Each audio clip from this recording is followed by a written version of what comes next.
ராட்டை நேயர்கள் அனைவருக்கும் வணக்கம். நான் வணக்கங்க. பாஸ்கர் அண்ணே வணக்கம். ம். நாட்டுல நல்லா இருக்கீங்களா? மகிழ்ச்சியா இருக்கோம். எந்த ஊர்ல இருக்கிறீங்க? சென்னையில தான் இருக்கேன். Very good. நம்ம சென்னையில் வெவ்வேறு பகுதியில் உட்கார்ந்து இன்னைக்கு பேசிட்டு இருக்கிறோம். ம். அதான் போன வாரம் இப்போ இந்த மொத்த சீசனுடைய தலைப்பே டெக்னாலஜியும் கல்ச்சர்லையும் இருக்கக்கூடிய பல்வேறு விஷயங்களை பேச போகிறோம் தான். ம், அதில் போன வாரம் அறிமுகம் மாதிரி படுத்தணும். ஆ, நிறைய விஷயங்களை சிஇஓங்க என்ன செய்கிறாங்க, ஆர்டிஃபிஷியல் இன்டெலிஜென்ஸோட நிலை என்ன, அகாடமிக்ஸ்னால் என்ன, அது மாதிரி இன்ஸ்டிடியூஷன்ஸு அது மாதிரி ஒரு அறிமுகமாக பண்ணோம். ம். இதுக்கு அடுத்த கட்டமாக தொடர்ச்சியாக நம்ம சந்திக்கக்கூடிய தினசரிகளோடையும் அதனுடைய ஒரு 2, 3 2, 3 டெக்கேட்ஸில் நடந்த பெரும் மாற்றங்கள் பற்றியும் நான் கவனிக்கலான்னு யோசிக்கிறோம். அதில் மிக முக்கியமாக நம்ம யோசிக்கிறது வந்து இந்த கல்ச்சரல் சேஞ்சு.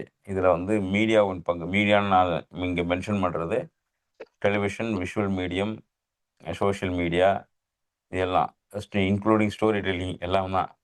இது எப்படி சேஞ்ச் ஆயிருக்கு அப்படிங்கிறது ஒரு பக்கம் பேச வேண்டியிருக்கு.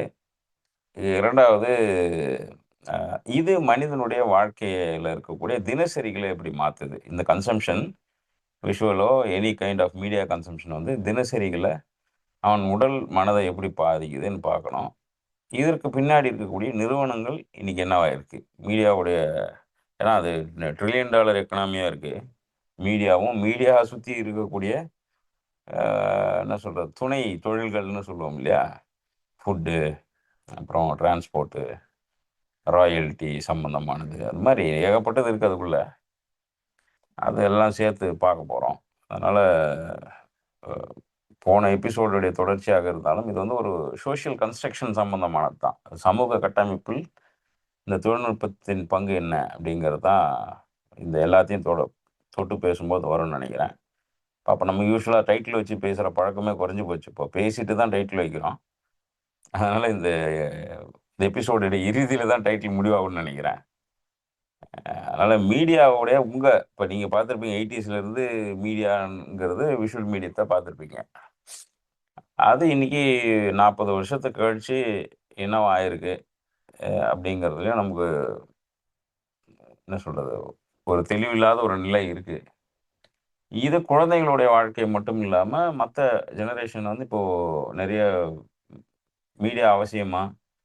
இந்த ஸ்க்ராலிங், இல்ல கிளிக் பைட்டு இதெல்லாம் எந்த அளவுக்கு மனித மனதின் ஆற்றலையும், மனிதன் அறிவுத்திறனையும் குறைக்குது அப்படிங்கிறதெல்லாம் கூட இன்ட்ரோடக்ஷன்ல பேசணும்.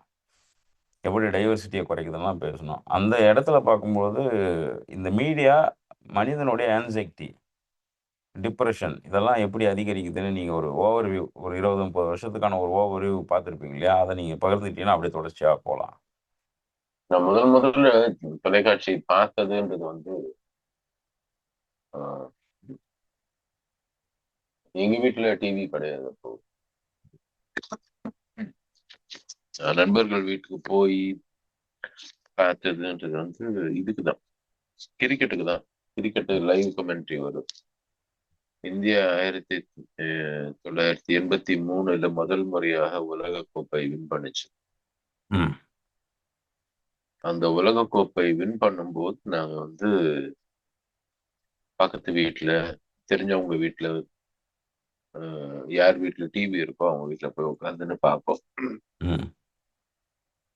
அந்த காலத்துல வந்து உங்க வீட்டுல டிவி வந்து ரோட பார்த்து இருந்துச்சு அப்படின்னா, ஜன்னல் வழியா உங்க டிவியை பார்க்கறதுக்கு உங்க ஜன்னல் வாசல்ல ஒரு 5 பேர் நிப்பாங்க. பெரும்பாலும் கிரிக்கெட்டுக்காக. ம். ஆஹ் அதுக்கப்புறம் வந்து மாலை செய்திகள் ஒண்ணு வரும். ம். சினிமா பாடல்கள் வரும். ம். ஒளியும் ஒளியும்னு ஒண்ணு போடுவாங்க. வெள்ளிக்கிழமை ம். வெள்ளிக்கிழமை சாயங்காலம் ம். சினிமா பாட்டு ஒரு 3/4 மணி நேரம் ம். அது ரொம்ப பிரபலமா இருந்துச்சு. ம். ஆஹ் எங்க எல்லாருக்குமே பள்ளிக்கூடம் படிக்கிற வயசுல இருக்கிறவங்களுக்கு நம்ம இவருடைய தமிழ் வகுப்புகள், ம். நன்னன்னு ஒருத்தர் இருந்தாரு. ம். நன்னனுடைய தமிழ் வகுப்பு ரொம்ப பிரபலம் இப்பெல்லாம். ம், ம், சாயங்காலம் ம், தமிழ் சொல்லிக் கொடுப்பாரு. ம், எந்த தமிழ் வாத்தியாரும் செய்யாத ஒரு வேலையை அந்த மனுஷன் பார்த்தாரு. ம், அவர் வந்து ரொம்ப ஏதோ உண்மையிலேயே அந்த கேமரா முன்னாடி நின்னுட்டு அந்த மாதிரி ஒரு that man would have been made a great actor. ம், என்ன எழுதிட்டீங்களா பண்ணிட்டீங்களா அப்படின்னு உண்மையிலேயே அவர் முன்னாடி ஒரு 4 பசங்க இருந்து உட்கார வச்சு பேசுற மாதிரி பேசுவார். ம், இது இப்படி பண்ணணும் அப்படி பண்ணணும். ம், ஆஹ் இதை தவிர எனக்கு தெரிஞ்ச அந்த காலகட்டத்துல நாங்க எதையும் பெருசா பார்த்தது கிடையாது. செய்திகள் கூட வந்து வயசானவங்க பார்ப்பாங்க வீட்டுல, நாங்க பார்க்க மாட்டோம். நாங்க ம், கிரிக்கெட் பார்ப்போம், நன்னன் ம், பார்ப்போம். ம், தூர்தர்ஷன் 2 சேனல் தான் இருந்துச்சு. ம், எப்படி வந்து நமக்கு ஆல் இண்டியா ரேடியோல உங்களுக்கு ம், ரேடியோ இருந்துச்சு, விவித் பாரதின்னு ஒண்ணு இருக்கும், ம், அவ்வளவுதான். ம், விவித் பாரதி கொஞ்சம் கமர்ஷியலாக இருக்கும், நிறைய ம், சினிமா பாடல்கள் வரும். ம், இது மெயின் ஆல் இண்டியா ரேடியோல வந்து சீரியஸான நியூஸ் எல்லாம் வரும். ம், இது 2 தான் இருந்துச்சே தவிர ம், பெரும்பாலும் நம்மளுடைய தொலைக்காட்சியும் ஏறத்தாழ அதன் அப்படியே வந்து பிரதிபலிக்கிற மாதிரி தான் இருந்துச்சு. ம், ஒரு சேனல் 2 சேனல் இருக்கும் மேக்சிமம். அதை ம், தாண்டி பெருசா சேனல் மாற்றம்லாம் இருக்காது. ம், அண்ட் சேனலை மாத்தணும்னு உங்களுக்கு ரிமோட் எல்லாம் கிடையாது. நீங்க போய் ம், பிசிக்கலா அதுல வந்து ஒரு நாப் இருக்கும், அதை வச்சு திருப்பி இதை டியூன் பண்ணணும். டியூன் ம், பண்ணாதான் உங்களுக்கு கிடைக்கும். ம், அதுக்கப்புறம் அந்த சீரியல் கலாச்சாரம் 90கள்ல துவங்குச்சு. ம், சீரியல் வரும்போதுதான் நிறைய பேரு ஹூக்காக ஆரம்பிச்சாங்க தொலைக்காட்சிக்கு. ம், முன்னாடி முதல்ல ஹிந்தி சீரியல் வரும், அதுக்கப்புறம் தமிழ்ல வர ஆரம்பிச்சது. ம், ஆஹ் எனக்கு தெரிஞ்சு 2005 அந்த அந்த ஒரு காலகட்டத்துக்கு அப்புறம் தான் தீவிரமாக நமக்கு வந்து தொலைக்காட்சி தமிழ்நாட்டுல வந்து இந்த ஒவ்வொரு வீட்டுக்கும் ஃப்ரீயா தொலைக்காட்சி கொடுத்தாங்க தெரியுமா? அது ம், 99 அந்த ஒரு காலகட்டத்தில் கலைஞர் டிவின்னு ஒரு டிவி கொடுத்தாங்க எல்லா வீட்டுக்கும். ம், ம், அந்த தொலைக்காட்சி கொடுத்ததுக்கு அப்புறம் தான் அந்த ம், சீரியல் பார்க்கக்கூடிய பழக்கம் வந்து மக்களுக்கு மிகப்பெரிய அளவுல வந்துச்சு. ம், அந்த சீரியல் வந்து மணிக்கணக்கா உட்காந்து பார்ப்பாங்க. ஒரு ம், நாளைக்கு 3 சீரியல் பார்க்கறவங்க இருந்தாங்க. அது ஒண்ணு ம், பின்னாடி ஒண்ணு. வெவ்வேறு ம், சேனல்ல. சேனல்களும் அப்பதான் வந்து கொஞ்சம் கொஞ்சமா உருவாக ஆரம்பிச்சது. ம், இன்னிய காலகட்டத்துல மிகப்பெரிய எனக்கு தெரிஞ்ச கலாச்சார தாக்கமாக நான் பார்க்கிறது. ம், அப்கோர்ஸ் இதுக்கு இடையில இன்டர்நெட் வந்தது. இந்த கடந்த ஒரு 5 வருஷத்துல எல்லார் கையிலயும் இந்த ஸ்மார்ட் போனும் இன்டர்நெட்டும் வந்ததுனால டிவியை நீங்க டிவியா பார்க்க வேண்டிய அவசியம் இல்லை. எல்லாரும் ம், கையில போன்லயே பாத்துக்கிறாங்க. ம், சோ ஆனாலும் வந்து அதே சீரியல் தான் பாக்குறாங்க. கண்டென்ட்னு ம், பாத்தீங்கன்னா அதுதான். ம், பட் இதுல முதல்ல வந்து அந்த அஹ், ஏதோ ஒரு வேர்ல்டு கப் மேட்சோ அல்லது ஒரு கிரிக்கெட்டோ பார்க்கும்போது மேட்ச் ம், முடிஞ்சிருச்சு, அவ்வளவுதான், இந்தியா வின் பண்ணிச்சு, இந்தியா தோத்து போச்சு, நீங்க போயிட்டீங்க. அதுக்கப்புறம் பெருசா டிவின்ற ஒரு மீடியம் வந்து உங்களை பெருசா ஆக்கிரமிக்கல உங்களுடைய வாழ்க்கையை. ம், அதுக்கப்புறம் அந்த சீரியல் பார்க்க ஆரம்பிக்கும் போதுதான் வாழ்க்கையை கொஞ்சம் ஆக்கிரமிக்க ஆரம்பிக்குது. ஏன்னா ம், மற்ற விஷயங்களுக்கு நீங்க ஒதுக்கி இருக்கக்கூடிய நேரம் ம், குறைய ஆரம்பிக்குது. ம், வாழ்க்கையில நீங்க மக்களோட வீட்டுல இருக்கிற குடும்பத்தினரோட செலவு செய்யற நேரம் குறையுது. ம், அதெல்லாம் குறைஞ்சு டிவி முன்னாடி உட்கார்ற நேரம் அதிகமாகுது. ம், இது வந்து ஒரு காலகட்டத்துல அந்த 2000க்கு அப்புறம் பாத்தீங்கன்னா ம், பல வீடுகளுக்கு நீங்க வீட்டுக்கு போனீங்கன்னா டிவி ஓடிட்டே இருக்கும் எப்போ. அந்த ம், டிவி ஓடுறதுன்றது வந்து நாம தான் எல்லாத்தையும் வந்து ப்ரிவிலேஜா மாத்தக்கூடிய கம்யூனிட்டி ஆச்சு. ம், வீட்டுல எப்பவும் டிவி ஓடிட்டே இருக்கிறத வந்து ஏதோ ஒரு விதமான ஒரு அந்தஸ்தா நடிச்சாங்க மக்கள். ம், காலையில போட்டுருவாங்க, அது பாட்டுக்கு ஏதோ போயிட்டே இருக்கும் அப்படின்னு. ம், மதியம் ஒரு சாப்பாடு நேரத்துக்கு நிறுத்துவாங்க. அதுக்கப்புறம் ம், திருப்பி ஒரு 4 மணிக்கு போட்டாங்கன்னா நைட்டு 10 மணி வரைக்கும் டிவி ஓடிட்டே இருக்கும் பல வீடுகள்ல. ம், எதுக்கு ஓடுதுன்னே தெரியாது. யாரும் வந்து ம், உட்காந்து முழுசா பார்க்க மாட்டாங்க. ம், ஆனா ஒரு விதத்துல அந்த டிவின்றது ஒரு இன்னொரு பிரசன்ஸ் மாதிரி வீட்டுல. ம், அது இப்ப நான் எப்படி பார்க்கிறேன்னா பல வயதானவர்கள் தனியாக இருக்கக்கூடிய வீடுகள்ல ம், ஒரு விதமான ஒரு மென்டல் செக்யூரிட்டி மாதிரி கூட ஆயிடுச்சு அவங்களுக்கு. இந்த ம், டிவியை போட்டு வைக்கிறது, யாரோ ஒருத்தர் பேசிட்டே இருக்காங்க எப்பவும். ம், ஆஹ் வயசுல ரொம்ப மூத்த ஹஸ்பண்ட் ஒய்ஃப் தனியா இருக்கிறாங்க வீட்டுல, அல்லது யாரோ ஒருத்தர் தான் இருக்கிறாங்க. அது மாதிரி இருக்கக்கூடிய கம்யூனிட்டிஸ்ல ம், இந்த டிவின்றது வந்து இன்னொரு பிரசன்ஸ், இளைஞர்கள் இல்லாத வீடுகள். அது நிறைய ம், ஆயிருச்சு இல்லையா? இப்போ எல்லாம் ம், வெளிநாட்டுக்கு போயிட்டாங்க, வெளியூருக்கு போயிட்டாங்க அப்படின்னும் போது ம், அது ஒரு விதமான ஒரு இன்னொரு பிரசன்ஸ் மாதிரி, ஒரு ஏதோ ஒரு வாய்ஸ் ஓடிட்டே இருக்கு அப்படின்ற மாதிரி பல பேர்.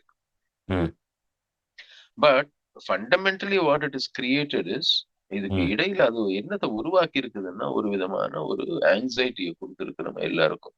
ம், அடுத்த எபிசோடு என்ன வரும், அடுத்த ம், எபிசோட்ல என்ன நடக்கும், அடுத்து என்ன நடக்க போகுது, இதுக்கப்புறம் இதாகுமா அதாகுமா அப்படின்னு சொல்லி இது வரைக்கும் நீங்க வாழ்க்கையில இதை பத்தி எல்லாம் கவலைப்பட்டதே இல்லை. ம், திடீர்னு நீங்க இதை பத்தி கவலைப்பட ஆரம்பிச்சிட்டீங்க. ம். அது வந்து உங்க வாழ்க்கையின் ஒரு அங்கமாக மாறிடுச்சு. ஓ. சோ அந்த ஆங்ஸைட்டி வந்து கொஞ்சம் கொஞ்சமாக எக்ஸ்ப்ளாய்ட் பண்ண ஆரம்பிச்சு இன்னி ம், தேதிக்கு எங்க வந்து அது வந்து முடியுது அப்படின்னு பாத்தீங்கன்னா அந்த டம் ஸ்க்ரோலிங் அல்லது ம், இந்த பிஞ்ச் வாட்சிங் அப்படின்னு, இது அதுக்கு வந்து ஒரு டிக்னிஃபைடு நேம் ஒன்று கொடுத்துருக்கான், பிஞ்ச் வாட்சிங். ம், பிஞ்ச் வாட்சிங்னா என்ன? ஒரு எபிசோடு நீங்க ஆரம்பிச்சீங்கன்னா நீங்க தொடர்ந்து அதுக்கு அடுத்து அடுத்து அடுத்து அடுத்து அந்த சீரியலை பார்த்து முடிக்கிற வரைக்கும் ம், பல சமயம் வந்து ஒரு 20 எபிசோடு வந்து ஒண்ணு பின்னாடி ஒண்ணு தொடர்ந்து பார்த்தவங்க, அதாவது ஒரு 20 மணி நேரம் ஒரு எபிசோடு ஒரு 3/4 மணி நேரம் 1 மணி நேரம் ஆகுதுன்னா ம், சாப்பிடுற நேரம் போக மத்த 20 மணி நேரம் தொடர்ந்து அந்த ஒரு சீரியலையே வந்து நான் முழுக்க வந்து ஒரே சிட்டிங்ல பார்த்து முடிச்சிட்டேன் ம், அப்படின்றத பெருமையா சொல்லக்கூடிய நபர்கள் இருக்காங்க இப்போ. ம். ஆமா, சோ சிலர்லாம் 200 எபிசோடு 300 எபிசோடு பார்க்குறாங்கிறாங்க அனிமேஷன்லாம். அது சோ தெரியல அது எப்படின்னு. எடுக்கிறவனோட அதிக நேரம் தேவைப்படும் போல பார்க்குறவனுக்கு அவ்வளோ இருக்கு கண்டென்ட் இப்போ. ம் சோ ம், இது எப்படி வந்து நம்மளை ஆக்கிரமிக்குது அப்படின்னு நம்ம தெரியாமலேயே அந்த ம், தொழில்நுட்பமானது, அந்த medium is become a commander of our life. ம், ம், அந்த மீடியம் இன்டியூஸ்டு ஆங்ஸைட்டி, அந்த ம், மீடியம் வந்து ஒரு ஆங்ஸைட்டியை உருவாக்குது. அந்த ஆங்ஸைட்டிக்கு வந்து நம்மள அறியாமலேயே நம்ம உள்ள புகுந்துட்டோம். ம், புகுந்ததுக்கு அப்புறமாக அந்த ஆங்ஸைட்டி பிகம்ஸ் அஸ். நாம அந்த ம், ஆங்ஸைட்டி உள்வாங்கினதுனால ம், இப்ப அந்த மீடியம் இல்லாம நம்ம வாழ்க்கையை நடத்த முடியாது. ம், இப்போ பல பெரியவங்களை நான் பாக்குறேன், செய்திகளை பாக்குறாங்க போன்ல எல்லாம். ம், பார்க்கும்போது ஸ்வைப் பண்ணிட்டே இருக்காங்க. ஏன்னா ம், அவங்களுக்கு தெரியும் ஸ்வைப் பண்ணான்னா ரெஃப்ரெஷ் ஆகும், ரெஃப்ரெஷ் ஆச்சுன்னா லேட்டஸ்ட் செய்தி வரும் அப்படின்னு. ம், அது அவங்களுக்கு வந்து ஸ்வைப் பண்ணி அது ரெஃப்ரெஷ் ஆகலைன்னா they get irritated. ம், எதுல இருந்தும் நம்ம விடுபட்டு போன மாதிரி. ம், அந்த சின்ன சின்ன ஆங்ஸைட்டியில அங்கிருந்து துவங்கி பெரிதாக அது மாறி இந்த பிஞ்ச் வாட்சிங் வரைக்கும் போய் ம், நீங்க பிஞ்ச் வாட்ச் பண்ணி முடிச்சதுக்கு அப்புறம் என்ன ஆகும் அப்படின்னு பாத்தீங்கன்னா கொஞ்ச ம், நாள் கழிச்சு திரும்பி வேற ஏதோ ஒண்ணு அதே மாதிரி பிஞ்ச் வாட்ச் பண்ணதான் தோணும் உங்களுக்கு. ம், ஒன்னத வாட்ச் பண்ணிட்டீங்க முடிஞ்சது அதுக்கப்புறம் அவ்வளவுதான் அப்படின்றது கிடையாது. முன்னாடி எல்லாம் வந்து இந்த படத்தை பார்த்தாகணும், இந்த இது நான் செஞ்சாகணும் அப்படின்றது ஏன் பண்ணுவோம் அப்படின்னா யாரானா ம், ரெக்கமெண்ட் பண்ணியிருப்பாங்க, அல்லது உங்களுக்கு பிடிச்ச ஒரு ஆக்டரா இருக்கும், ஒரு டைரக்டரா இருக்கும், அல்லது ஒரு ம், யாரானா ரெக்கமெண்ட் பண்ணி சொல்லியிருப்பாங்க, அல்லது ஒரு அவார்டு வின்னிங் படமா இருக்கும், அது மாதிரிலாம். ம், இப்போ that is not the reason for வாட்சிங். ம், இப்போ அந்த இந்த நம்ம தமிழ் திரைப்படம் பார்த்துட்டு வெளில வரும்போது இன்டர்வியூ பண்ணுவாங்க ஆட்கள். இப்போ ம், it is become a very common thing. முதல் நாள் ஃபர்ஸ்ட் டே ஃபர்ஸ்ட் ஷோ வெளில வரும்போது கேட்கும், ம். இன்டர்வெல்ல ஒண்ணு வச்சாங்க சார் ஒரு கேள்வி, என்ன சூப்பரா இருந்துச்சு தெரியுமா, இன்டர்வல் சஸ்பென்ஸ் பயங்கர சஸ்பென்ஸ் அப்படின்னா. ட்விஸ்ட்டு. ட்விஸ்ட்.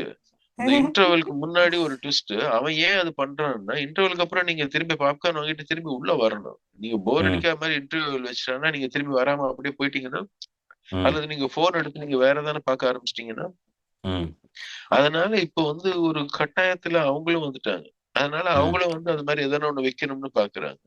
ம், but hmm, ultimately it is having a deep damage to the individual psyche. Hmm, இல்லாத ஒரு 40 வருடங்கள்ல நமக்கு என்ன நடந்திருக்குது அப்படின்னு பார்த்தோம்னா கொஞ்சம் கொஞ்சமாக ம், இந்தியாவில் அது வந்து எனக்கு தெரிஞ்ச ஒரு 15 வருஷத்துக்குள்ள நடந்துருச்சு. இப்போ அமெரிக்கால ம், எல்லாம் ஒரு 60 வருஷத்துல நடந்திருக்கலாம் இந்த மாற்றம். ம், நமக்கு less than 15 years we have gone through this change. ம். ஒரு டீப்லி ஆங்ஷியஸ், ஒரு பயங்கர ஒரு டென்ஸா வந்து இப்போ எனக்கு போனே அதான் ஒரு இல்லைன்னு நீங்க போன் என்ன இல்லாம கேள்வி ஒரு நாள் வருதுன்னா, இருங்க. இப்போ ஒரு ஹெல்த்தியர் ஆக்டிவிட்டீஸ்னு ஒண்ணு வந்திருக்கும்ல. மீடியா ம், டிஸ்ப்ளேசிங் அந்த ஹெல்த்தியர் ஆக்டிவிட்டி தான். இல்லையா? இப்போ ஏதோ ஒரு ஆமா. எங்கேஜ் இருந்திருக்கும். குடும்பத்தோடயோ, ஆர்ட்டோடயோ, லிட்ரேச்சரோடயோ, இல்ல சமூகத்துக்கு ஏதோ ஒரு வேலையோடயோ, ஏதோ ஒரு அந்த என்கேஜ்மெண்ட்டை குறைக்குதுன்றது தான் நான் பார்க்குறேன். அந்த ஆக்டிவிட்டி மென்டலி அண்ட் ஃபிசிக்கலி ம், நீங்கள் ஆக்டிவாக இருந்தது போக, நீங்கள் இப்போ என்கேஜ்மெண்ட் தான் ஆகுறீங்களே தவிர உங்களுடைய பார்ட்டிசிபேஷன் இல்லை. ஏன் இப்போ ம், இப்போ முன்னாடி தெருக்கூத்தும் பார்த்து தான் இருப்பாங்க. ராமாயண மகாபாரதம் கதை கேட்டும் இருப்பாங்க. 48 நாள்லாம் பார்த்து தான் இருப்பாங்க. பட் அதில் அவங்க ஃபிசிக்கலாக ஏதோ பார்ட்டிசிபேட் பண்ணி அவர்களும் அந்த அதோட லயிச்சிருப்பாங்கன்னு தோணுது. இல்லையா? ஒரு ஆர்ட் ஃபார்ம் வந்து பெர்ஃபார்மன்ஸாக இருக்கிற பட்சத்தில் அப்படி இருந்திருக்கும். அப்போ இந்த டிஸ்பிளேசிங் இந்த ஹெல்த்தியர் ஆக்டிவிட்டியை வந்து இந்த மீடியா வந்து டிவியாக இருக்கும்போது கூட ஏதோ ஒரு வேலை செஞ்சுன்னு பார்த்த மாதிரி தான் தோணுது. ஏதோ வீட்டில் பூ கட்டுவாங்க, சமைப்பாங்க. ஆண்களாக இருந்தாலும் ஏதோ ஒன்று பண்ணி பார்த்து அப்படியே கொஞ்சம் அது கொஞ்சம் இருக்கும், இது கொஞ்சம் இருக்குங்கிற மாதிரி இருக்கும். இப்போது நான் இதனுடைய பீக் என்ன பார்க்குறேன்னா, ஒரு நபர் இப்போ நீங்கள் சொன்ன மாதிரி அந்த பிஞ்சோ அல்லது டம் ஸ்க்ராலிங்கோ ஒரு நபர் 3 டிஸ்ப்ளே 4 டிஸ்ப்ளேல எங்கேஜ் ஆகுறது இருக்கு இல்லையா? ஒரே நேரத்தில் 3 டிஸ்ப்ளே 4 டிஸ்ப்ளேல ஒரே விஷயத்த பார்க்கல அவரு. ஒண்ணுத்துல Facebookஓ இல்ல சோசியல் மீடியாவோ இருக்கு. ஒண்ணு அவர் வேலை சார்ந்தது இருக்கு. இன்னொரு பக்கம் படமோ, பாட்டோ ஓடுது. இல்லையா?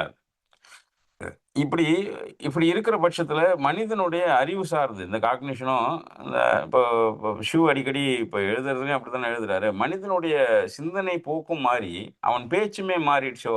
அந்த இன்னைக்கு எழுதியிருக்கிற கட்டுரையிலே மிக பிரமாதமான வார்த்தைன்னா, "it is not about noise. It is about சைலன்ஸ்ங்கிறாரு." இந்த ஸ்டோரி டெல்லிங்ல பிரச்சனையே இன்னைக்கு நம்ம நிறைய அமைதியா இருக்கோங்கிறாரு. எ எங்க வந்து பேசணுமோ, எங்க கோவப்படணுமோ, எங்க விவாதிக்கணுமோ, அங்க நம்ம அமைதியாயி, நாம ஒட்டு மொத்தத்தையும் செல்ஃப்ல திருப்பிட்டோமோன்னு தோணுது. அந்த விவாதங்களையும், கேள்விகளையும் வெளியில வைக்காம, எங்க பிரச்சனையோ அங்க வைக்காம, எல்லாத்தையும் நம்மள நோக்கி திருப்பிக்கிறோமோ அந்த சைலன்ஸ்லன்னு தோணுது. இந்த மீடியா ஏற்படுத்தக்கூடிய சைலன்ஸு. அத பத்தியும் கொஞ்சம் பேசணும்னு நெனைக்கிறேன். ஒரு ஒரு ஹிஸ்டாரிக்கல் பெர்ஸ்பெக்டிவ்ல இருந்து நம்ம நிறைய என்கேஜ்மென்ட் பேசுறோமா? 2வது அது அறிவு சார்ந்த தளத்துல என்ன மாதிரியான இம்பேக்ட் ஏற்படுத்துதுன்னு நம்ம யோசிக்கணும்னு நினைக்கிறேன். ஏன்னா completely way of story telling change பண்ணிட்டு, இதுதான் இன்னைக்கான அல்காரிதம் தான் ஸ்டோரி டெல்லிங்னு மாறிட்ட பிறகு, அல்காரிதத்துக்கு ஒரு இது தானே இருக்கும். அப்போ எல்லா மனிதனும் அதே மாரி நீங்க சொன்னீங்கல்ல கத்துறது. குறிப்பா அரசியல் கட்சிகளோ, சினிமாவோ ஒரு ஒரு முழக்கமிடுறதுன்றது வேற. ஒரு ஒரு ஒரு இயக்கமா போய் நின்னு தனக்கு வேணும் என்பத முழக்கமிடுறதுக்கும், அந்த முழக்கத்த கத்துறதுன்னு கன்வெர்ட் பண்ணது இருக்கு இல்லையா? அதுக்கு இந்த மீடியாவுடைய பங்கு நம்ம நிறைய வகிச்சிருக்கும்னு நான் நினைக்கிறேன். அதுவும் எவ்வளோ சத்தமா கத்துறோமோ அப்படின்னு இவங்க டெசிபிள கணக்கு பண்றாங்க. நாம முன்னாடி எண்ணிக்கைய தானே கணக்கு பண்ணுவோம். 10 பேர், 20 பேர், 50 பேர், 100 பேர் சேர்ந்து ஒரு விஷயத்த டிமாண்ட் பண்றத கத்துறதுக்கும், ஒரு தலைமையா நின்னுட்டு விஜயோ, ஸ்டாலினோ, உதயநிதியோ, மோடியோ இப்போ த்ரோன்னு கத்துனாலும் ஒரே மாரி தான் இருக்கு. என் உயிரினும் மேலானனாலும் ஒரே மாரி தான் இருக்கு. அந்த அந்த இன்ஸ்டெட் ஆஃப் என்ன சொல்றது? ஜாயினிங் ஹேண்ட்ஸ் வந்து ஒரு மனிதனே உங்க எல்லாரையும் மேய்க்கிற ஒரு மாரி, நல் மேய்ப்பர் மாரி மாறிடுறாங்களோ! ஒரு ஆளே போதும் மீட்கிறதுக்கு. நீங்கலாம் அமைதியா இருந்தா போதும்ன்றது. அதுதான் நான் ஷிவ் கட்டுரைய படிக்கும்போது நினைக்கிறேன். It is not about noise. It is about silence of the சொசைட்டிங்கிறாரு அவரு. இன்னைக்கு பிரச்சனை. இதுக்கு இந்த டிஸ்பிளேஸ்மென்ட் ஆஃப் ஹெல்த்தியர் ஆக்டிவிட்டியும் ஒரு பங்கா இருக்கும்ன்றது என்னுடைய உறுதியான இதுவா இருக்கு. இந்த வியூல கொஞ்சம் நம்ம பார்க்கலாம்னு நினைக்கிறேன் நான். மீடியா அதுக்கு அடுத்தது ஃபேஸ் சொல்றேன் நான். இந்த 2000க்கு பிறகு இந்த நாடகம் கீடகம்லாம் கடந்து வந்த பிறகு, நம்மள எப்படி வந்து அ சோர்வாவும் அல்லது நம்மளுடைய கிரியேஷனையும் எப்படி அது மாத்திருக்கு. இப்ப யாருக்கும் இப்ப ஸ்டோரீஸ் டெல்லிங்னா கூட இப்ப நம்ம கதை பேசியே வாழ்ந்த சமூகம் இல்லையா? பேசி பேசி காசிப்பா இருக்கட்டும், அது இன்ஃபர்மேஷனா இருக்கட்டும், இல்ல ஜட்ஜ்மெண்டல் சம்மந்தமா எத பேசினாலும் நம்ம பேசின்னு தான் இருப்போம். ஆனா, இன்னைக்கு நமக்கு பேசுறதுக்கு வெளியில இருந்து வந்து சொல்லி தராங்க. How to speak, how to tell stories, how to create ஸ்டோரீஸ்ங்கிறத நமக்கு சொல்லி தராங்கன்னும்போது, எந்த அளவுக்கு நம்மளுடைய வாழ்க்கையில இருந்து விலகி இருக்குங்கிறதையும் பார்க்க முடியுது. ஒரு ஒரு மனுஷன் கதை சொல்றத கூட காசு குடுத்து கத்துக்க வேண்டிய இடத்துக்கு நம்ம நகர்ந்திருக்கோம்னா, அவனுக்குன்னு ஒரு சொந்த கதையோ, சுயமா சிந்திக்கிறதோ, சுய அனுபவமோ இல்லாம போற நிலை இருக்கு இல்லையா? இதுதான் எனக்கு என்னமோ அந்த ஆங்சைட்டி வந்து தன்னுடைய செல்ஃப இழந்துட்டானோன்னு தோணுது. நம்ம கொஞ்சம் இன்டர்னலா போலான்னு பார்க்குறேன். ம். ம். எனக்கு அந்த கிராமத்துல ம்.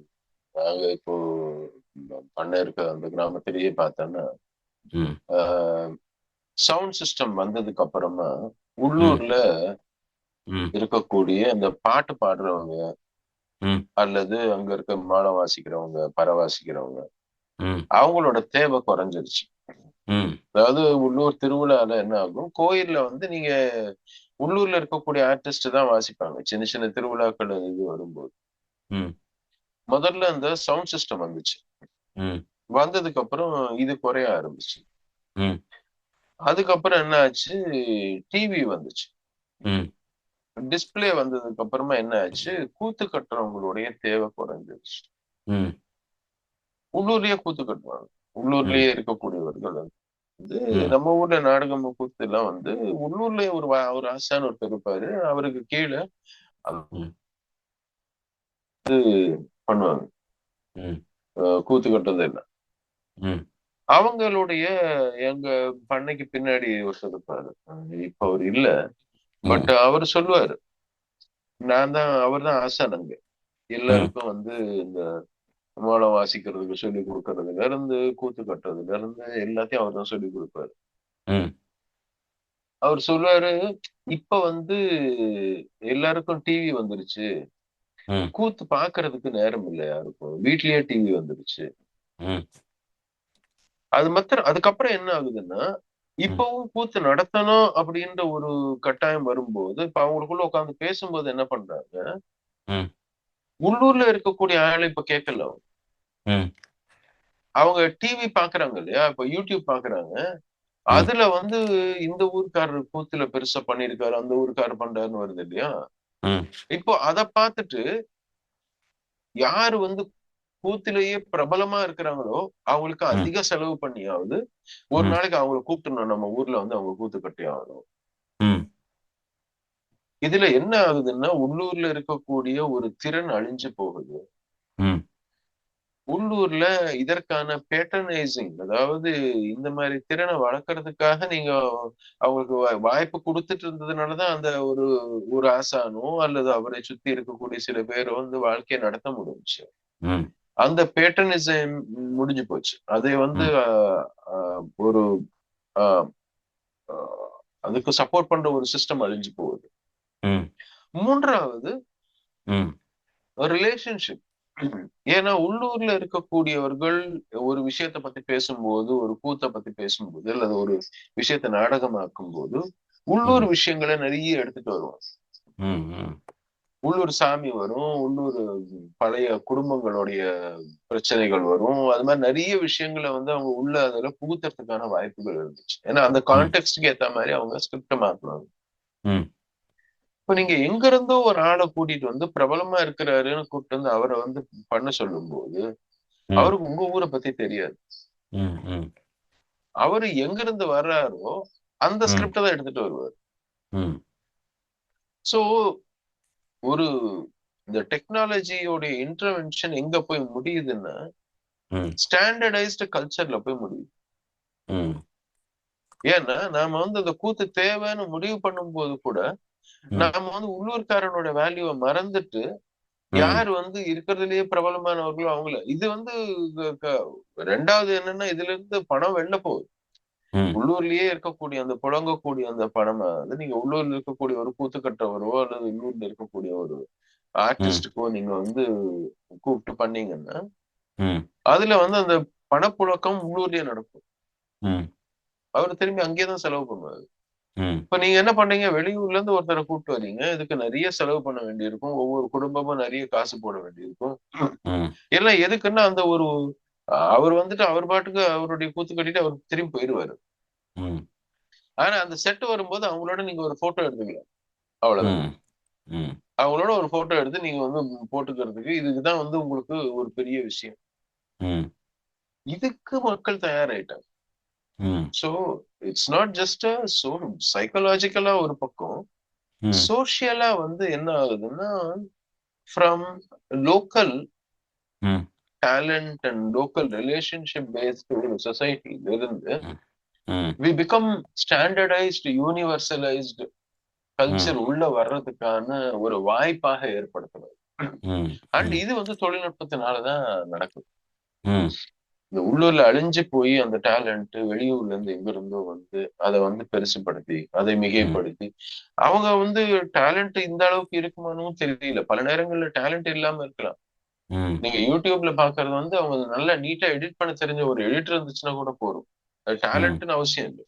ம் ஆனா அது நீங்க ஒரு தடவை கூப்பிட்டு பண்ணும்போது தான் உங்களுக்கு தெரியும் டேலண்ட் இருக்கா இல்லையா. ம் அப்ப கூட நாம வந்து பிரபலத்தை தான் பாக்குறோம். ம் சோ அதுதான் பல இடங்கள்ல இந்த யூனிவர்சலைசேஷன் அண்ட் ஸ்டாண்டர்டைசேஷன். இந்த ம் ஸ்டாண்டர்டைசேஷன் அண்ட் யூனிவர்சலைசேஷனை தான் வந்து இப்போ பொலிட்டிக்கலாகவும் வந்து கேபிட்டலைஸ் பண்ண ஆரம்பிச்சிட்டாங்க. ம் இந்த பாலிடிக்ஸ்ல யூனிஃபிகேஷன், இதே தான் இந்த எடுத்துக்கலாம். அதாவது அந்த யூனிஃபிகேஷன் வந்து கல்ச்சர்னு நினைக்கிற ஒரு ஒரு மாயத்தோட்டம் இருக்கு இல்லையா, அதுவே ஒரு அபத்தம் தான். ஒரு ம். திருந்திய மொழி, ஒரு திருந்திய வடிவம் இருக்கு இல்லையா, அது அப்போ நம்ம எப்படி ஜீவன் தேவி மொழியில் சொல்லுவாரோ, எழுத்து இல்லாத எல்லாமே வந்து டைலக்ட்ன்றாங்கன்னு, அந்த மாதிரி இப்போ இந்த பல்வேறு இடங்கள்ல இருக்கக்கூடிய அந்த யதார்த்தம், மனிதன்கிட்ட இருக்கிற யதார்த்தங்களை வந்து புறக்கணிச்சுட்டு, அது திருந்திய என்ன சொல்றது, வெல் சீசன்டு அப்படின்ற மாதிரி அதுக்கு மட்டுமே அங்கீகாரம் கிடைக்கிற மாதிரி ஒரு நிலை வந்து அது ஒரு யூனிஃபிகேஷன் தான். அது ஒரு கல்ச்சர் கிடையாது. அது கல்ச்சர் பண்பாடுன்னு நினைக்கிறாங்க. ஒரு கல்ச்சர் சொசைட்டினா எல்லாரும் ஒரே மாதிரி பேசணும். ஒரே மாதிரியான ஃபோனடிக்ஸ் இருக்கணும். ஒரே மாதிரியான அசென்ட் இருக்கணும். எல்லாம் ஒரே மாதிரி இருக்கணுங்கிறது வந்து கல்ச்சர் கிடையாதுன்னு இவங்களுக்கு புரியல. அதே ஒரு கல்ச்சரா வளர்த்து எடுக்கிறதுங்கிறது ஒரு மாரி நம்ம என்ன சொல்றது? ஒரு பாராடாக்ஸ்ன்னு சொல்றதா? இல்ல அது ஒரு ஆக்ஸிமோரன்னு சொல்றதான்னு தெரியல. கம்ப்ளீட்லி முரண்பட்ட ஒரு கருத்து இல்லையா? கல்ச்சர்னாலே அது ஒரு பன்முகத்தன்மை கொண்டது. அத ஒற்றையா மாத்துறதே கல்ச்சர்ன்னு நெனைக்கிறாங்கல்ல. அதுதான் அரசியல்லயும் பார்க்க முடியுதுன்னு நெனைக்கிறேன். இங்கேருந்து நேரா நம்ம ஷிஃப்ட் பண்ணோம்னா, ஆ டெக்னாலஜியும் சரி, அரசியலும் சரி. நான் இப்போ இது பேசுறதுக்கு முன்னாடி நம்ம தனியா பேசிட்டு இருக்கும்போதே சொன்னது என்னன்னா, இன்னைக்கு எலான் மஸ்க் கூட பிரச்சனை இல்ல. இல்லையா? இப்போ உதயநிதியோ, மோடியோ யாரோ வந்து அவங்க எடுக்கக்கூடிய முடிவுகள்லாம் பார்க்கும்போது, ஜியோ ஹாட்ஸ்டார வந்து கன்டென்ட் கிரியேஷனுக்கான டை அப் போடும்பொழுது, இவங்க எப்படி எதை அடிப்படையில கொண்டு அ இந்த வர்க்கத்தையோ அல்லது சமூக நீதிங்கிற கோட்பாடைய பேசுறாங்கன்னு நமக்கு ஒரு குழப்பம் வருது. புது நிறுவனத்த கூட இங்க தமிழ்நாட்டுல உருவாக்கி, அத கொண்டு வரலாம். இல்ல இன்னும் கொஞ்சம் ஜனநாயக தன்மையோட இருக்கக்கூடிய அமைப்புகள்ல குடுக்கலாமே தவிர, ஜியோ ஹாட்ஸ்டார்ல கொண்டு போயி ஒரு எஜுகேஷன் கான்டென்ட்டுக்கான ஒப்பந்தத்த கையெழுத்திடும் பொழுது, இந்த நமக்கு வேற வழி இல்ல, இவங்கள விட்டான்ற இடத்துல. ஆனா, இவங்க எடுக்கக்கூடிய முடிவுகள் வந்து ரொம்ப அபத்தமா இருக்கும் பொழுது, கம்ப்ளீட்லி எதற்கு எதிராக இவங்க பேசுறாங்களோ, நாங்க வந்து கேபிட்டலிஸ்ட்க்கு ஆதரவா இருக்க மாட்டோம், மக்கள் விரோத சக்திக்கு பண்ண மாட்டோம்னா, எந்த அடிப்படையிலயும் இவங்க வந்து அதானியோடையும், அம்பானியோடையும் டை அப் போடும்பொழுது, என்ன வித்தியாசம் இருக்குன்னு நமக்கு ஒரு குழப்பம் வருது. அப்ப நம்ம திருப்பி திருப்பி மார்க்கையும், எலான் மஸ்கையும், ஆதானியும், அம்பானியும் குறை சொல்றத விட, இவர்களுக்கு 2 பேருக்கு இடையில இருக்கக்கூடிய மக்களுக்கும், இந்த கார்ப்பரேட்டுக்கும் இடையில இருக்கக்கூடிய பிரிட்ஜா இவங்க மாறிட்டாங்கன்னு தான் தோணுது. எனக்கு வந்து மக்களுக்கும், அரசாங்கத்துக்கும் இடையில இருக்கிறவங்க தான் அரசியல்வாதின்னு நம்ம நெனச்சிருந்தது போக, மக்களுக்கும் கார்ப்பரேட்டுக்கும் நடுவுல தான் பார்லிமென்ட், லெஜிஸ்லேட்டிவ் வந்து உட்காந்துக்கிச்சோ! அப்படிங்கிற ஒரு சந்தேகம் இல்ல. இது பயம்னே சொல்லலாம் நேரடியா. இதுக்கு இடைத்தரகராக நான் பார்க்கிறது ம், பியூரோக்ரசி. ம். ஏன்னா நம்ம அரசியல்வாதிகளை தனியா பார்க்க முடியாது. ஆமா. அரசு, அஹ் அரசாங்கம் 2ம் சேர்ந்து அஹ் தான். ம், ஆமா, சேர்ந்துதான் பார்க்கணும். எதுக்கு நான் சொல்றேன்னா ஸ்பெசிபிக்கா இதுல, ஏன்னா ம், அரசியல்வாதிக்கு ஒரு பயம் இருக்குது. மக்கள் மத்தியில 5 வருஷத்துக்கு ஒரு தடவை போய் நிக்கணும். ம், நாம இது நிறைய முறை பேசியிருந்தாலும் மீண்டும் இந்த கான்டெக்ட்ல நான் சொல்ல விரும்புறது அதுதான். ஏன்னா ம், அரசியல்வாதிக்கு வந்து அஹ், 5 வருஷத்துக்கு ஒரு தடவை மக்களை சந்திக்கணும்ன்ற ஒரு பயம் இருக்கும். ம், பியூரோக்ராட்டுக்கு அது கிடையாது. ம், அக்கௌண்டபிலிட்டி ஃபார் பியூரோக்ரசி ம், படிப்படியாக ம், என்ன பண்ணிருக்காங்கன்னா, அரசியல்வாதிகளுடைய ம், அவங்களுடைய இந்த என்ன சொல்றது கரப்ட் வேஸ வந்து ஆதரிக்கிற மாதிரி பியூரோக்ரசி ம், தங்களுடைய அக்கௌண்டபிலிட்டியை குறைச்சிட்டாங்க. ம், அதனால அவங்க வந்து இது மாதிரி விஷயங்கள்ல வந்து கார்பரேட்ல இப்போ எந்த பியூரோக்ராட்ட வேணா நீங்க எடுங்க. ம், டாப் பியூரோக்ராட்ஸ் எல்லாரும் எடுத்தீங்கன்னா ம். அவங்களோட பிள்ளைகள் எல்லாம் வந்து இந்த பெரிய பெரிய கார்பரேட் நிறுவனத்துல வேலை செய்யறவங்களா இருப்பாங்க. ஆமா, யஷ்வந்த் சின்ஹான்னு ஒரு ஃபைனான்ஸ் மினிஸ்டர் இருந்தாரு பழைய பிஜேபி கவர்மெண்ட்ல. ஆமா. அவருடைய புள்ள ஜெயந்த் சின்ஹா வந்து மெக்கன்சி கார்பரேஷன், மெக்கன்சின்ற ஒரு மிகப்பெரிய கன்சல்டிங் ஃபார்முடைய டைரக்டரா இருந்தார் ஒரு காலகட்டத்தில். ம், அது மாதிரி எந்த ஒரு கார்பரேட்டை நீங்க எடுத்தீங்கன்னா கூட ம், கார்பரேட்ல மிகப்பெரிய அளவுல இருக்கக்கூடியவங்க, இப்ப நம்ம இவங்களுக்கே அடிக்கடி சொல்றது கான்ஃபிளிக்ட் ஆஃப் இன்ட்ரெஸ்ட்னு நம்ம இவருக்கு ஜெய்சங்கருக்கு சொல்றது என்னன்னா, ம், ஜெய்சங்கருடைய புள்ள வந்து அமெரிக்கால இருக்கக்கூடிய ஒரு பெரிய திங்க் டேங்க் லாபி குரூப் ஹெட்டா இருக்காரு. ம், அந்த லாபி குரூப்பும் திங்க் டேங்க்கும் எல்லாமே என்ன பண்ணும் நமக்கு தெரியும். ம். கார்பரேட்டோடைய அஜெண்டாவை தான் வந்து முன்னிறுத்தி பண்ணும். ஆமா. அதுக்கு வந்து நம்ம வெளியுறவுத்துறை மந்திரியுடைய பையனே வந்து ஹெட்டா இருக்காரு. ம், சோ அது மாதிரி தமிழ்நாட்டுல சொல்லவே வேணாம். ம், அஹ் குடும்பத்துக்கே வந்து சொந்தமா கம்பெனியே இருக்கு எக்கச்சக்கமா. ம், குடும்பம் ரன்ஸ் பிகஸ்ட் மீடியா இது கம்பெனி. இல்லையா, மீடியா கம்பெனி. ஆமா பிகஸ்ட் மீடியா கம்பெனியை ரன் பண்றதே வந்து இந்த ஃபர்ஸ்ட் ஃபேமிலி. ஆமா. அப்படி இருக்கும்போது நம்ம வந்து எங்க வந்து பிசினஸ், இப்போ நம்ம ட்ரம்ப பாக்குறோம். ஏன்னா ஐயோ அவரோட பிசினஸுக்காக வந்து அவரு எல்லாத்தையும் காம்ப்ரமைஸ் பண்றாருன்னு ட்ரம்ப் சொல்றோம். நாம காலகாலமா பண்ணிட்டு இருக்கோம் தமிழ்நாட்டுல. ம் நமக்கு அது வந்து தொடர்ந்து நடந்துட்டு இருக்கு. சோ ம் எங்க பிசினஸ் இன்ட்ரெஸ்ட் வந்து இதுல ஏதாவது பிசினஸ் இன்ட்ரெஸ்ட் இருக்கும். இப்போ உதயநிதி வந்து இது ஒண்ணு போட்டிருக்காரு அப்படின்னா ம் இதுல there must be some business interest also involved இல்லையா? ம் நமக்கு ம் தெரியாது என்ன பிசினஸ் ம் இன்ட்ரெஸ்ட். ம் பட் அந்த ஒரு அக்கௌண்டபிலிட்டியை வந்து கொஞ்சம் கொஞ்சமாக குறைப்பதில் பியூரோக்ரஸிக்கு மிகப்பெரிய பங்கு இருக்குன்னு எனக்கு தோணும். ஏன்னா நம்ம ம் அதை குறைச்சு மதிப்பிட முடியாது இன்னைக்கு. ம் பியூரோக்ரஸியும் பொலிட்டிக்ஸும் சேர்ந்துதான் ம் அக்கௌண்டபிலிட்டி கொஞ்சம் கொஞ்சமா கவர்னன்ஸ்ல கம்மி பண்ணிட்டே வராங்க. இப்ப ம் ஆர்டிஐன்னு ஒண்ணு எடுத்துட்டு வந்தோம் பல ம் வருடங்களுக்கு முன்னாடி. ம் அந்த ஆர்டிஐ வந்து நீர்த்து போக செஞ்சது பியூரோக்ரஸியோட வேலை. ம் அந்த நீர்த்து போக செஞ்சது வந்து இவங்களோட வேலை இல்லையே, அரசியல்வாதிகளுக்கு தெரியாதுல்ல. ஆமா. நீங்க ஒரு உதயநிதியோ அல்லது ஒரு மோடியோ வந்து இந்த ஆர்டிஐ வந்து லீகலி எப்படி வந்து இது யாரும் பெருசா உபயோகப்படுத்த முடியாத அளவுல அதை எப்படி மாத்தணும் அப்படின்னு கேட்டீங்கன்னா அவங்களுக்கு எழுத தெரியும். ம் பட் ஒரு ஐஏஎஸ் அதிகாரி ஸ்மார்ட்டா ஒருத்தர் உட்கார்ந்து இருப்பாரு, அவர் சொல்லுவாரு இந்த வார்த்தையை நம்ம இப்படி பிரயோகம் பண்ணலாம், இந்த ம் வார்த்தையை நம்ம இப்படி இன்டர்பிரட் பண்ணலாம் அப்படின்னு ஒருத்தர் சொல்லுவார் இல்லையா. ஆமா. அந்த வேலையை அவங்க பண்றாங்க. ஸோ ம் பேசிக்கலி தே பிகம் த என்ன சொல்றது தி மிட்வைஃப் கரப்ஷன். ம் அந்த கரப்ட் பிராக்டிசஸ் முழுக்க முழுக்க வந்து ஆதரிச்சு அதை வந்து தொடர்ந்து நடத்துறதுக்கான ஒரு வழிவகுத்துறதுல வந்து அவங்களுடைய பங்கு மிகப்பெரிய பங்கா இருக்கு. ம் அது இந்த மாதிரி வந்து தொழில்நுட்பங்கள் வரும்போது சொந்த அவங்களுடைய பிள்ளைகள் அவங்களுடைய பிசினஸ் இன்ட்ரெஸ்ட் எல்லாமே அதுல வந்து மிகப்பெரிய ஒரு பங்கு வகிக்குது. ம் அதனாலதான் வந்து நம்ம அதை வந்து குறைச்சு மதிப்பிட கூடாதுன்னு நான் சொல்றேன். நம்ம ம் அரசியல்வாதிகள் மாத்திரம் பிளேம் பண்ணி, ஏன்னா அரசியல்வாதிகளுக்கு executive and legislative and judiciary மூணு தான் டெமோக்ரஸியோட பில்லர்னு சொல்றேன் நான். ஆமா. ஜனநாயகத்துடைய ஒரு தூண்கள்னு சொல்றேன். ம் அப்படி இருக்கும்போது இது ஒண்ணு இல்லைன்னாலும் இன்னொன்னாவது வந்து அதுல ம் பண்ண முடியுமா, அதாவது வந்து நிக்குமா அப்படின்னு பார்த்தான்னா அது நிக்கிறதுக்கான ஒரு வாய்ப்பே இல்லாம பண்ணிடுறோமோ அப்படின்றது தான் தோணுது இந்த இடத்துல. அந்த டெக்னாலஜி அந்த அழிக்கும் போது ம் பர்சனல் இன்ட்ரெஸ்ட் எங்க வந்தாலும் அதே தான். அந்த ம் personal interest, personal profiteering when ம் that takes over the social or cultural இது ம் and one is willing to use என்னுடைய அதிகாரத்தை நான் அதுக்கு பயன்படுத்த தயாராயிட்டேன் ம் அப்படின்றது வந்துருச்சுன்னாலே ம் then that is the end. ம் அதிகாரத்தை வந்து அஹ், அஹ், தவறாக பயன்படுத்துறதுன்றது இதுதானே ம் அல்டிமேட்லி. இந்த இடத்துல ம் தான் தவறா பயன்படுத்துறோம். அங்க இருந்துதான் துவங்குது எல்லா பிரச்சனையும் நமக்கு. ம் இல்ல அதான் இப்போ இது ஒரு பக்கம் வந்ததுக்கப்புறம் இந்த ப்ளூராலிட்டி போயிடுச்சு அப்படின்னு சொல்கிறோம் ஒரு பக்கம். அதே ம், நேரத்தில் ஐசோலேட் ஆகிட்டோம்னு சொல்கிறோம். ம், அந்த ஐசோலேஷனை விரும்பி நாம தான் ஏற்றுக்கிறோம், ப்ளூராலிட்டியும் ஒத்துக்க மாட்டுறோம். இது இது ம், ஒரு அதனால தான் இன்னைக்கு வந்து நிறைய உளவியல் நிபுணர்கள் வந்து இன்னைக்கு சமூகத்துக்கு தேவைப்படுறது காரணம். இப்போ நான் இந்த இது தொடர்றதுக்கு முன்னாடி இந்த குழந்தை வளர்ப்பு சார்ந்து வெளியில் பாஸ்டன் யூனிவர்சிட்டி ரிசர்ச்லாம் ஒன்று ரெண்டு பார்த்துட்டு வரும் பொழுது அவங்க 80ல் செஞ்ச பிரச்சனையை இப்போ தீர்க்கறதுக்கு முட்டுறாங்க. ம், 80ஸில் நாங்கள் பண்ண அகாடமிக் தவறுகள், மீடியாவில் நாங்கள் பண்ண தவறு, எல்லாம் அவங்க நீங்கள் சொன்ன அனிமேஷன்லேருந்து எல்லாம் நாங்கள் பண்ண தவறுகள் இன்னைக்கு ஒரு ஒரு என்ன சொல்கிறது ஒரு பேரண்ட்ஸாக அவங்க அனுபவிக்கிறது இருக்கு இல்லையா. அன்னைக்கு குழந்தைங்க இன்னைக்கு பேரண்ட்ஸாக இருக்கிறாங்க.